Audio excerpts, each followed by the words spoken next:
ताज्या बातम्यांसाठी ABP माझाला subscribe करा आणि बेल आयकॉन प्रेस करा। आता बातमी आहे पंढरीतून। दिवाळीनंतरच्या बाजारपेठांमधल्या गर्दीनंतर आता राज्यावर कोरोनाच्या दुसऱ्या लाटेचं संकट घोंघावत आहे। त्यामुळे यंदाची कार्तिकी वारी आपापल्या घरी राहूनच साजरी करा असं आवाहन मुख्यमंत्र्यांनी केलंय।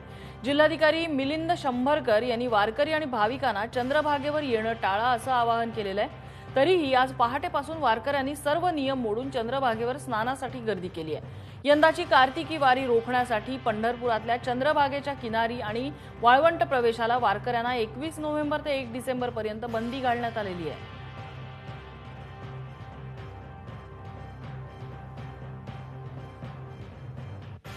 कोरोनाचा फटका आता वारकऱ्यांच्या चंद्रभागा स्नानालाही बसलेला आहे। प्रशासनाने 21 नोव्हेंबर पासून या चंद्रभागेच्या स्नानाला वारकऱ्यांना बंदी केलेली आहे। मात्र अजूनही कुठलेही घाट बंद न केल्यामुळे मोठ्या संख्येने भल्या पहाटेपासून वारकरी स्नानासाठी चंद्रभागेत येत आहेत, वाळवंटात फिरत आहेत, चंद्रभागेचं स्नानाचा आनंद घेत आहेत। एका बाजूला विठ्ठलाचं पायावर दर्शन किंवा विठ्ठलाचं दर्शन नाही झालं तरी चालेल, मात्र किमान चंद्रभागेचं स्नान आणि कळस दर्शन आणि त्यानंतर होणारी नगर प्रदक्षिणा एवढी केली की आमची वारी पोच होते, अशी भावना राज्यातल्या आणि देशभरातल्या लाखो वारकऱ्यांची असल्यामुळं हे भाविक प्रशासनाच्या बंदीनंतरही थांबलेले नाही। चंद्रभागेच्या स्नानासाठी आजही भाविकांची गर्दी आहे।